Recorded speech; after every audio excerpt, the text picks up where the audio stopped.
ready, and some of them said so themselves, such as the Dynamic Coalition of Internet of Things, but they would have a final output for consideration next year.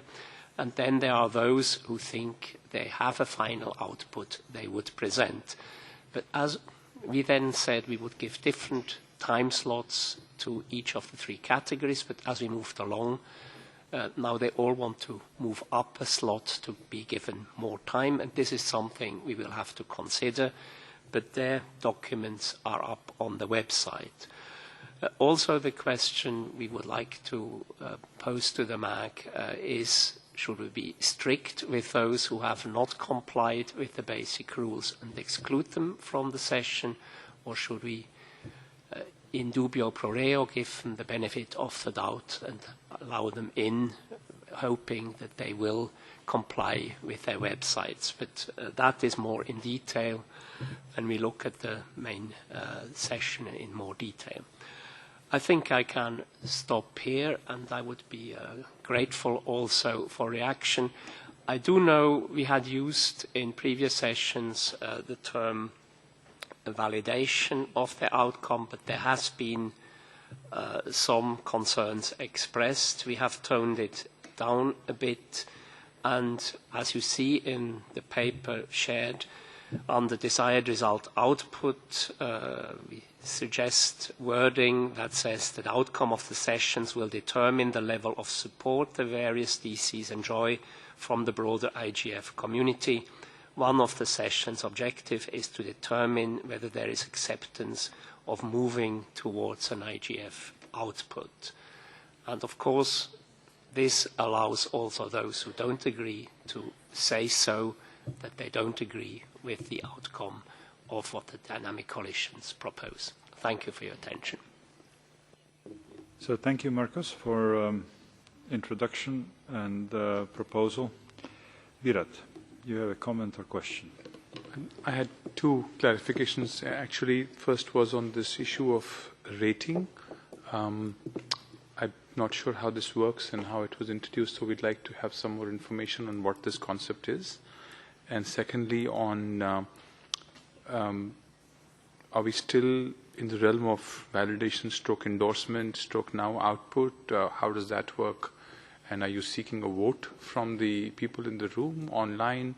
You know, how will that work? So if you could just explain a little bit more on the concept so that we can start seeking detailed clarifications. Thank you. So thank you. I'll take a few questions before asking Marcus to respond. Cheryl, and then Marilyn, and then Constance. Thank you, Mr. Chairman. I want to thank Marcus for the overview, and I think the idea of having a sort of an ombudsman type role is really important. I think with respect to all the dynamic coalitions, you know, and everything that we do here at the MAG and throughout the IGF, having a high level of transparency is always important. I understand that some people that have tried to join some of the different mailing lists have had trouble, and I don't know if it's a technical difficulty or what, but having someone in that role would be able to really easily solve that problem so that the lists remain open. I'm also curious about the idea of a rating system and just how in practice that would actually work during that session, and what kind of the outcome of that, what we're hoping to gain from that. Thank you. Thank you. Marilyn? Thank you. Marilyn Cade speaking. I guess I'm really also going to have to ask for more clarification of the purpose of rating. To me, there's very little difference between the concept of polling participants in a room and rating. And I'm very familiar with how we establish the dynamic coalitions, and although I don't work actively in a dynamic coalition, you know, I just will note that over the years, I think we have 7 or 8 who've started, worked for a while, and then dissolved or evolved into something else, and then we have some new dynamic coalitions that have emerged. the characteristics of the dynamic coalitions vary significantly. And one of the things that I had hoped would happen in the session is to try to better illustrate what those different characteristics are. Some, when you, some post the list of everyone who signed up for a dynamic coalition. Others merely have a link to an email list. So if you're interested in a dynamic coalition, you can't necessarily go look at the website the web page as it exists right now and fully understand the breadth of participation. We've struggled, I think, to figure out the right approach. And I look forward to this session because I think it is a learning opportunity. But now I'm going to raise a question about rating. Our experience with main sessions, since they run parallel to workshops, is that we will have a non-representative sample of IGF participants at any one time in a room, whether it's a workshop or it's a plenary session. So rating, given that we can't guarantee we have diversity of viewpoints sitting in the room, we have geographic diversity, etc., raises some cautions for me. I'm not sure what the benefit of that would be.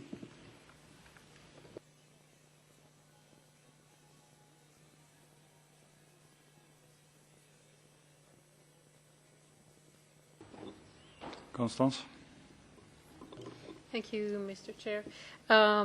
First of all, I'd like to thank Marcus and all the leaders of the various dynamic coalitions, because obviously a lot of work went into this intersessional track. It also shows that around the IGF gravitates a lot of many different communities that are interested in very relevant policy issues. I think the difficulty we're facing is that we didn't start with a discussion about the methodology leading to the outputs of the dynamic coalition. So now we're in a situation where we have documents, we have outputs, but we don't have agreement on what to do with those outputs.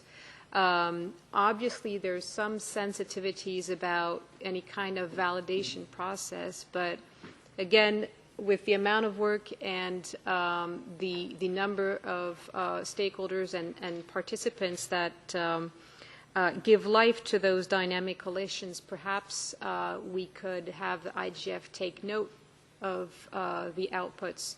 In any case, the drafts are up on the IGF web platform.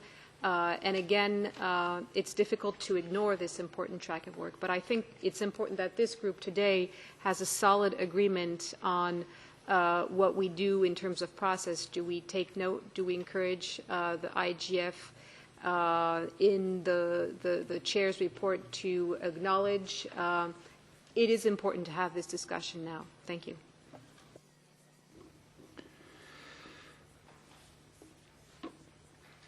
Question of clarification now or in a run-up to the next IGF as to develop kind of a guidelines for work of dynamic coalitions? Because if we engage now, it may take maybe unreasonable amount of time. Remote participant.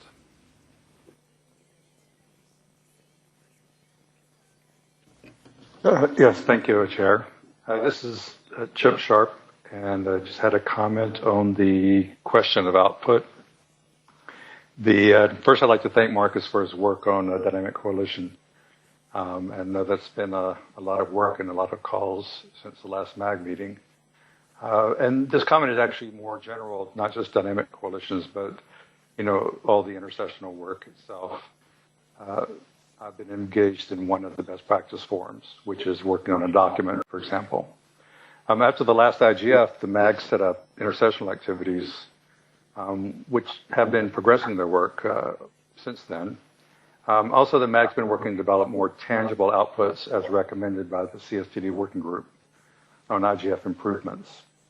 I've noticed in some of the intersessional work that some have the belief that their work will be endorsed, by the IGF and then reported out for use by other bodies. I just hesitate, and I don't think the IGF has been set up for negotiation of outcome statements for endorsement. I think output along the lines, nor do I think just the IGF has a charter or mandate for that. I think output along the lines of recommendations of the working group on IGF improvements would be more appropriate as a suggestion in terms of moving forward with output. And I do agree with others who have spoken previously. It's important for the MAG to set expectations, for our work over the next 2 months leading into the IGF and then the IGF itself. Thank you very much. So thank you, Chip, for your thoughts and comments. Marcus, maybe you want to respond to concerns that has been expressed and answer questions. Yes, thank you very much. These are very helpful comments. I think this has been a process, as some of the comments actually indicated, and I think it is a path we are moving towards finding common rules that apply to all the dynamic coalitions. As we said when we started it, I said it on several occasions, to the dynamic coalitions, we need to have a level playing field for all of them. And the point Marilyn made is something we have taken up with them, that not all of them are fully transparent on their website. And I think this is a basic requirement we would like to have, that all of these lists are open for public scrutiny, that all the processes are open and inclusive, that whoever wants to join the dynamic coalition can join the dynamic coalition. That's why we suggested that the IGF Secretariat has this role as ombudsman, as well, was supported by Cheryl. I think this is important. Now, I'm fully aware of the sensitivities about the output, and I think we have also adapted the language a bit to take care of these sensitivities. But the main sessions are as close as anything you have, where the whole IGF community is presented, and that is definitely a step higher than the dynamic coalition meetings themselves, where a group of like-minded people meets in the margin of the IGF. As regards the rating, in the paper we shared, there is a link indicated to the IDEA rating sheets. It goes beyond a binary process that you just say yes or no, whether you agree or not. It is headlined with a simple tool to help large groups find agreement, and it allows you to, with a smiley face, to have a strong agreement or also say strong disagreement. And the main idea behind using this innovative methodology is to facilitate the discussion debate section of the following day. Participants will have the time to reflect. They can give their comments if they wish to do so, and the comments received should facilitate the discussion on the following day. And yes, I expect that the discussions will be reflected in the chairman's summary, and if there are diverse views held in the discussion, the chairman's summary will reflect that. There were divergent views held on this or on that issue, or there was a general agreement in the room that the outcome of this dynamic coalition reflected a common understanding of how this should be dealt with. This is an experiment. I think we are learning by doing, and I think I would also take the view that you can look at it from the opposite point of view. What we have had until now is that we have some of these dynamic coalitions that moved in the margins and came up with something among a like-minded group of people, and presented it as a kind of IGF output which had never been presented to the broader community. And here we provide a platform also for people not just to say yes, but also to say, no, I strongly disagree with what you have come up with. We respect the fact that you have worked hard, but we think we hold a different view. But I understand that Avri, who is my co-facilitator, would also like to add a few words on the nature of the dynamic coalitions. Please, Avri. Thank you. Yes, I'm normally it's Avri speaking, normally the silent co-facilitator on the dynamic coalitions. And a couple of the points I wanted to make. First of all, is we need to distinguish between the notion that we've been working on outputs as input to other discussions are not the same as outcomes. And there is no negotiation. And the rating sheets are not that sort of thing. They are, as Marcus said, something that helps people know. And it'll be done pretty much on a paragraph by paragraph basis. You know, yay, no problems, no problems, so that we have a really good indicator of what things we need to talk about when we hit the second session. So that's the use of the rating. It's to make conversation, make discussion a little bit more possible, a little bit more directed. In terms of all the dynamic coalitions not being identical in terms of their approach, one of the notions is that the dynamic coalitions are indeed a bottom-up effort that we've got within the IGF for people to work on issues. Now, in addition, this aggregation that we're building of the dynamic coalitions working together is also working in a bottom-up manner. And most of the discussions, whether a recommendation comes from the co-facilitators or from one of the dynamic coalition representatives, it gets discussed. We're already noticing a certain amount of, oh, you guys do it that way. What an interesting idea, we can. And so the mailing list has become sort of a common place where anyone should be able to go get more information. Whether they should all have their wikis or websites or what have you in the same format is probably pushing down a little further than we want to go.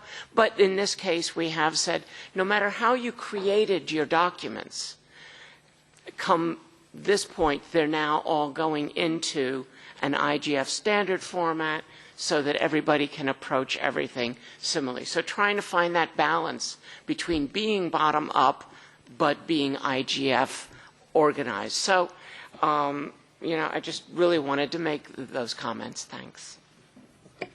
So thank you, Avri. Let us take the second tour of questions, and Giacomo is first. Thank you. More than question, I have some suggestions, because I think that the work in progress about the dynamic coalition and the relations with the IGF is something for which the session that we have planned for the next IGF could be an important moment for evolution.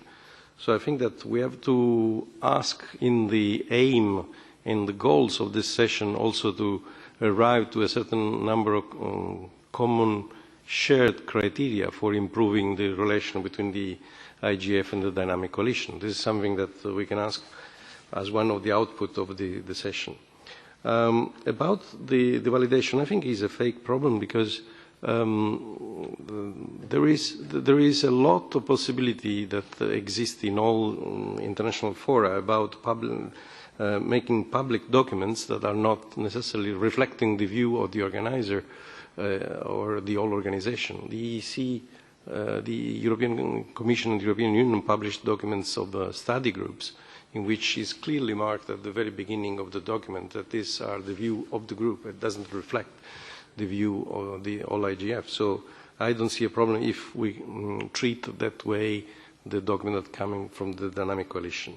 For the future, I strictly recommend that we have some criteria that, of uniformity about the democratic principles that are applied within the dynamic coalitions, and the IGF is responsible for that. If there is a violation of criteria of multi-stakeholderism, of a criteria of respect of the minority, etc., this is something that we, as IGF, need to condemn, of course. And this is something that I expect that the same dynamic coalition could come with concrete proposal out of the session. Last technical point is about the COP dynamic coalition, the Child Online Protection dynamic coalition, of which we are a member, and is one of the oldest that has been created. Apparently they didn't react in time because there has been a change in the coordinator of the session, of the dynamic coalition, but I confirm that it's still alive and in good shape and making a lot of work. So I hope that will be not penalized by the fact that this is an interim period of responsibility of the dynamic coalition. Thank you. So thank you. Virat, please. Thank you, Mr. Chairman. First, I wanted to respond to your questions on now or later, and the request would be to have that discussion now. If you're going to proceed in that, it'll need some time, but we need to do it now. I just want to make a couple of points. I have been on calls that Marcus has hosted with dynamic coalitions. I have to say that these were not easy calls. These are dynamic coalitions which are at very different level of, all well-intentioned, different levels of preparedness, preparation, and expectation. And Marcus has had to work very hard to respond to some very detailed questions and ongoing discussions, even as of last week, where I saw there were questions about why are we getting the lists onto the IGF Secretariat, why can't we manage it ourselves? So there has been a huge amount of effort to try and get people, but they're still not at the same level. I don't think they all want the same thing out of the main session. Some of them just want to present. Some of them want to get something more than just present. So I think we should be careful in understanding that this is not a homogeneous sort of, group with a broad brush. But more importantly, even after the processes have been set in place to the extent that has been possible in the last 2 months or so, entirely because of the efforts that Marcus has made, there is still a difficulty with regards to how this is being implemented on the ground and what people are thinking in terms of what happen. We should keep in mind that there are some dynamic coalitions which have issues that have sort of sharp difference of opinion between stakeholders. There are others where there isn't the same situation. So the MAG is faced with a somewhat difficult task in the fact that given the level of preparedness, given what they themselves want from IGF, given the fact that there is homogeneity of opinion on some and sharp differences on a very few, it's very difficult for us to give a single sort of path on how these can be presented and whether rating can occur. And, example, a technical question asked in a room of 50, 100, 200 people, of which vast majority is represented by one stakeholder and very few of the other, could get an answer which is, yes, we agree, and it could be wrong because technically it's not possible. So we just want to be careful that, when you do a 0-1 kind of scoring sheet on technical issues with policy experts or other experts in the room, can we proceed with that as a reasonable rating of a technical question? And I think, therefore, we are in a difficult spot. We shouldn't sort of look at technical issues as a easy solution. We need to discuss this, to your point, discuss it now to the extent possible, and find a more reasonable way to accommodate their aspirations. And yet, I think it's very important that they're in the main sessions. I think it's a great development, and we should certainly support that part. Thank you. So thank you. There are a few more interventions. Joe, please. And then. Thank you, Joseph Aladev. I wanted to comment a little bit further on this topic, and especially perhaps I didn't understand the ratings concept as it was explained, so I apologize if I'm getting it wrong. But I had heard that the concept was that the documents would be rated at the paragraph level, which seems a little odd because I might like or dislike a paragraph because how it expresses something versus what it says. I might like or dislike it in the context of the other paragraphs it's operating in. It might be useful or not useful because of the way I'm thinking of using the document. Ratings don't really seem at that level to be very helpful because the rating would be more confusing than helpful in all honesty, because it might give a false positive or a false negative to the concept of a question that could be useful or not depending on context. So one, I think if we're going to think about anything, we think about documents. And if we're thinking about documents, there's an old-fashioned way in which documents are considered useful or not useful, and that's by how they are used. Whether or not someone gives it a rubber stamp does not determine on whether or not it's a useful document. So the question isn't to validate a document or not. That shouldn't be what our job is. The question should be to make sure they don't remain buried and people get exposed to them. So the main session is a very useful way of making sure that they reach the light. As Constance suggested, we could even take note of them to make sure there's a way to find them more easily. But it would seem that that would be a much more appropriate path forward than validation. And if I misunderstood the ratings, I'm sorry, because it just seemed like an unusual way of looking at a document. Thank you, Joe. As Marco said, there are different level of expectations, and some want documents to be validated as a proof of the effort, and so. But let me take further questions. Robert, if I'm not mistaken. No, sorry. Please go ahead. Hello, this is Gonzalo López Barajas, representing Telefónica. I have been deeply involved in the drafting process of the dynamic coalition of network neutrality. In fact, I sent the IGF Secretariat a complaint letter about the process because I thought that comments from the private sector were not taken into account.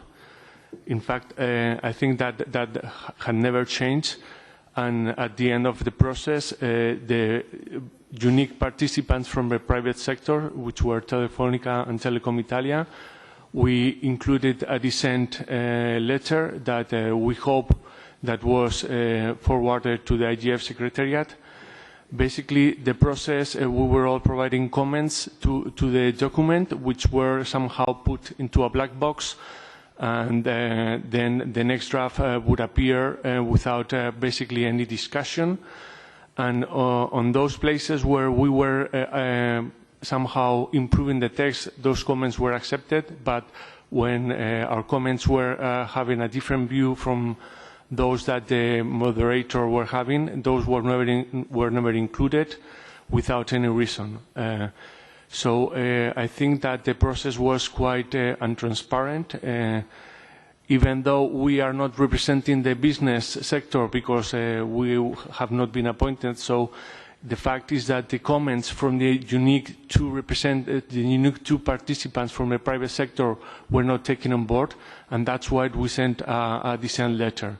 Afterwards, also there was somehow provided a letter to the IGF on the process, a letter which we never got, so we don't know how the process was described, and we are not sure that that was the way it happened. So from my point of view, I think that this statement has no consensus at all. In fact, I think that it is just made by a unique representative that was put in the comments that he thought that would be appropriate to be included. So thank you very much. This is just an example how complex things may get on certain issues. Not, thanks God, not all issues are that complex as net neutrality.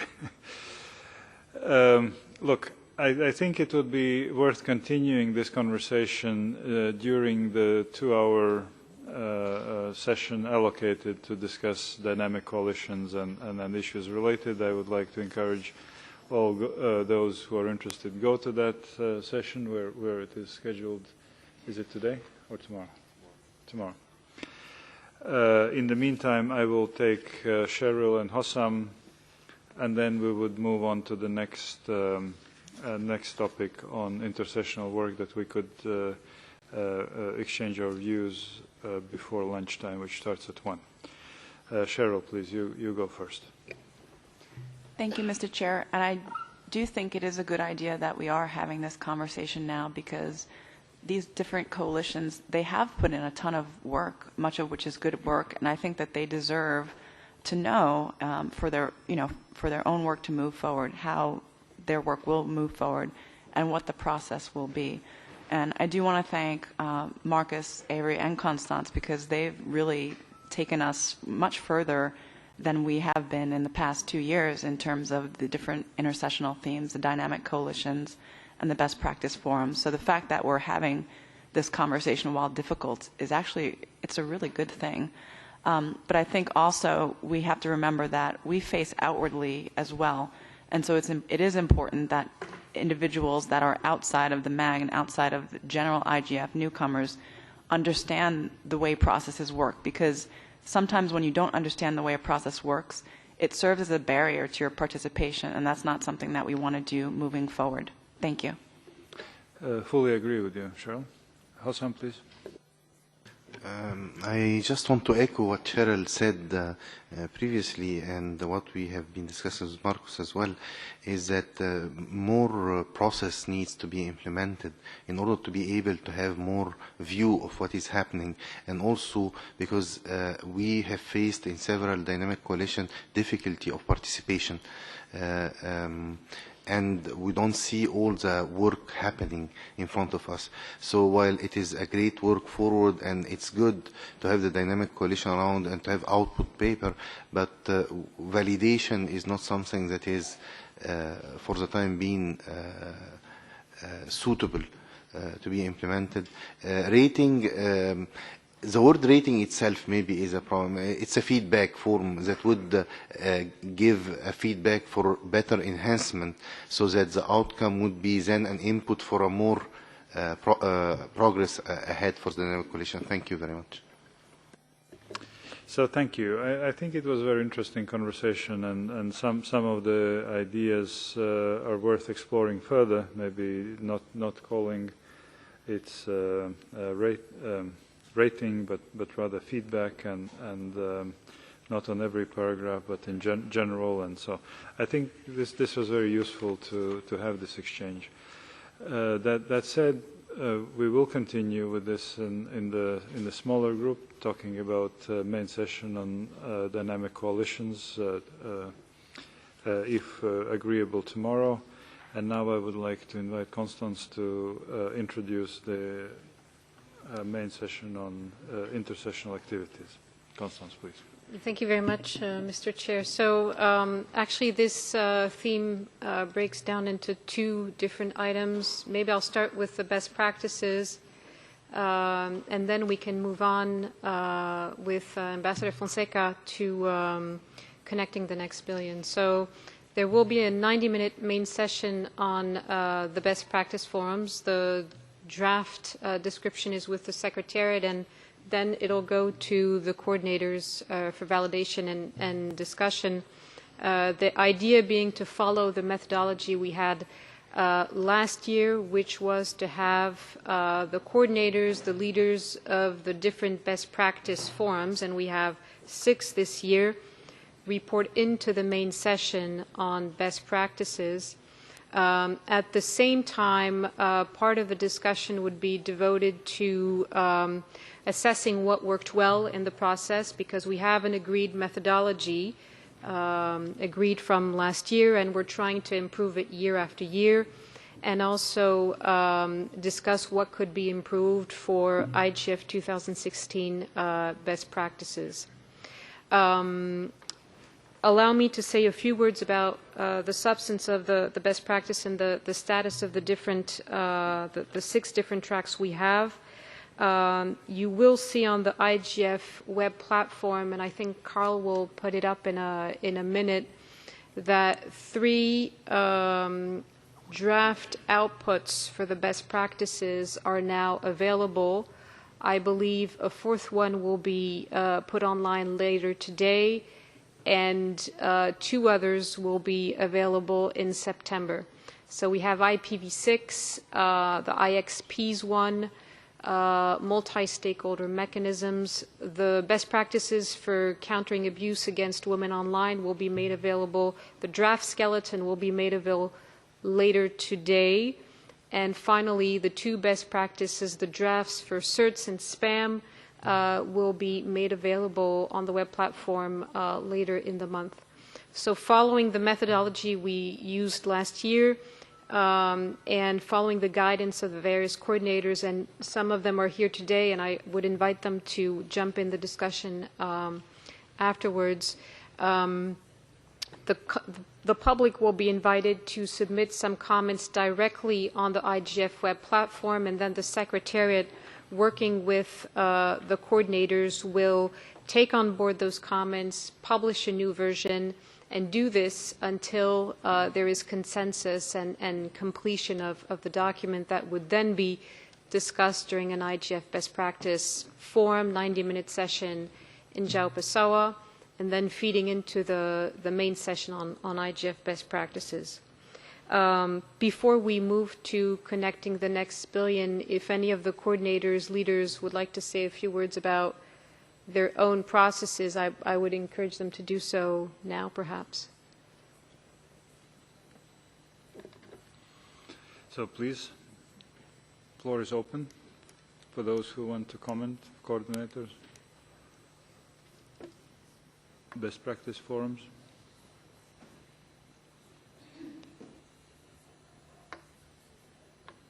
None? We're not pulling your leg if you don't want. Virat, you have a question? Just a related question about, can get the breakout schedule out, because we just need to plan whenever that's available. Yes, we'll be sending out the schedule via email, and also we'll be putting it up on the screen before 2. Yeah. Thank you, Jengatai. Mark? Thank you, Chair. Just a quick comment to commend all the hard work by the coordinators for the 6 best practice fora, and for the benefit of people participating in this open consultation who may not realise the significance here, that this is a turning point for the IGF in terms of preparing these best practice fora with the aim of concrete outputs that would be picked up by stakeholders, including governments, in the future. So this is, I can't really underline how important that this area of the IGF's work, the MAG's work, and the extent it relies on contributions from stakeholders, how important it is for the future. Thank you. Yeah, thank you, Mark, for mentioning this. This is in a direct response to the recommendations of the Working Group on Improvements of IGF, so the increased number of outputs from IGF. Wout, would you like to speak now? Please, Constance, you can continue. Okay. Maybe to add very briefly that the IGF Secretariat has put a lot of work into enhancing the quality of the web sections devoted to each theme, and trying to live up to the expectations of the Tunis agenda to have the IGF become a resource center. So if you go to the best practices web section, you will see that for each theme you have background documents, you have contact points of leading institutions, individuals, policymakers, and of course information on how to concretely get involved in the best practices, the schedule of meetings. You can find the last calls that were recorded and who that are shared with the community. Maybe I'll move to the track on connecting the next billion, unless there are additional comments on the best practices. No, please go ahead. Okay. So with regards to the horizontal track on policy options for connecting the next billion, following the discussion we had with the MAG and the agreed methodology and schedule, We had put out a call for background contributions on the overall theme. To date, we have around 35 background contributions coming from civil society, business community. We have IGOs as well, World Bank, ITU, and a few others. The national regional IGFs, their contribution is coming in as they conclude their meetings. We are expecting one in the coming weeks from IGF Africa taking place next week. The aim being to have at least 10 national regional IGFs contributing to the process, and I hope we'll get actually a few more. We also held with Ambassador Fonseca a series of calls to discuss the methodology and how we wanted to organize the substance given the amount of contributions, substantive contributions we were receiving. On the IGF web platform has been published this morning the very rough draft skeleton of what the output document could look like, bearing in mind that it was agreed on the various calls we had that we would aim for a compilation. We do not want to negotiate an outcome here. We really want to gather the intelligence, the good substance, the good practices with regards to policy options for connecting the next billion. At this stage, I think it would be useful for the MAG to have a discussion both on how we want to organize the substance. The Secretariat has identified a series of buckets of issues, and we would need agreement on those before we add flesh to the skeleton. The different issues being issues with regards to infrastructure for access. The second one being governmental interventions, market strategies from the industry.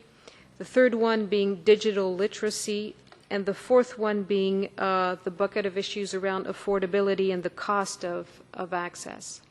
And then the second maybe issue to be discussed today with the MAG, apart from how we organize the substance, is next steps with regards to the process. We had talked about maybe inviting for volunteers to join an editorial group. Many non-members, institutions, universities have approached us with an interest to getting actively involved in developing the policy options for connecting the next billion. So we need to decide when and how to organize this editorial group. And then finally, perhaps the schedule. I don't know, Carl, if you can put the schedule up. But if we manage to put together the editorial group following the MAG meeting, then we still have time to develop 1, 2, maybe perhaps 3, if necessary, iterations, versions of the policy options in order to have the best quality possible when we reach IGF Brazil. And perhaps if Ambassador Fonseca would like to add a few words. Thank you. So thank you, Constance, for introduction and the coordination of this work stream. Ambassador Fonseca, please. Thank you, Yanis, and thank you, Constance. Well, first of all, I'd like to really acknowledge the tremendous amount of work that Constance, Brian, and the other co-facilitators have been investing in this.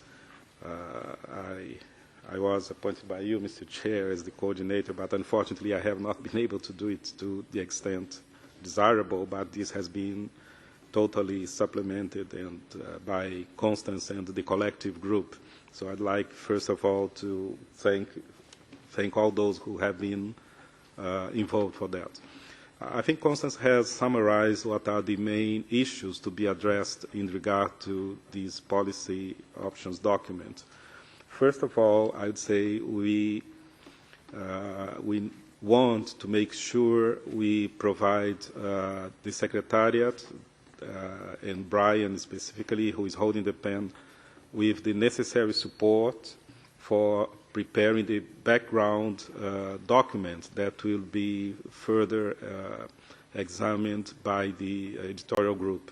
So I think there are two separate issues here. First of all is the support, the Secretariat, to make sure we have the ideal conditions for the Secretariat to prepare this first, let's say, zero draft for the group. And this is very important according to the experience we had in working with Net Mundial. The editorial group will have an extensive workload and will have extensive discussions on the substance, but the editorial group cannot start from scratch. The editorial group will not have the time to go through all the contributions who have been received. Some of those are very lengthy, very complex. The editorial group will have to work on the basis of a document, a coherent document, a document organized, structured in a way that will provide some coherence in this. And for this, it's very crucial that we ensure Brian will get the necessary support. I recall that on our side as host country, and because we are, as you are, but particularly interested in the success of this experiment, the Brazilian Steering Committee has agreed to explore ways through which it can support this work in a neutral way. It will not be necessarily people from the Brazilian Steering Committee working and giving, but rather assisting in this compilation first attempt. So we'd like to, and Professor Glasio will be also available to discuss ways in which this could be done. And then there is another issue, which is a separate issue, that is the editorial group. I think the members of the editorial group, I would say maybe the original members are those co-facilitators. I would think they would be participating in this effort, but we recall this group will be open to other participants. So I think there would also be interesting if we could get out of this meeting with an idea in the configuration of the group and establishing already some working relations among its members. That would be very helpful.